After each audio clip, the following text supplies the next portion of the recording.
back to my channel. So today we're going to make a blueberry banana smoothie.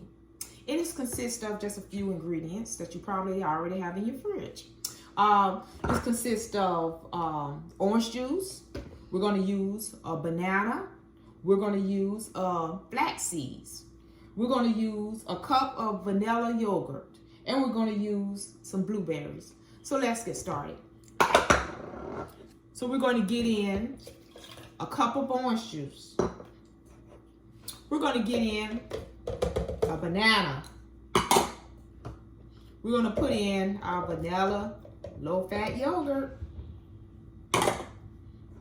We have a cup of blueberries.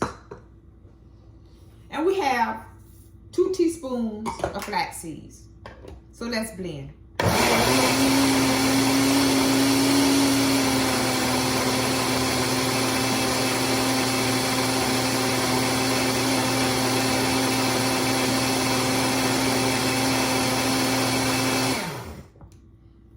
So that's it. That purple drink didn't take long at all.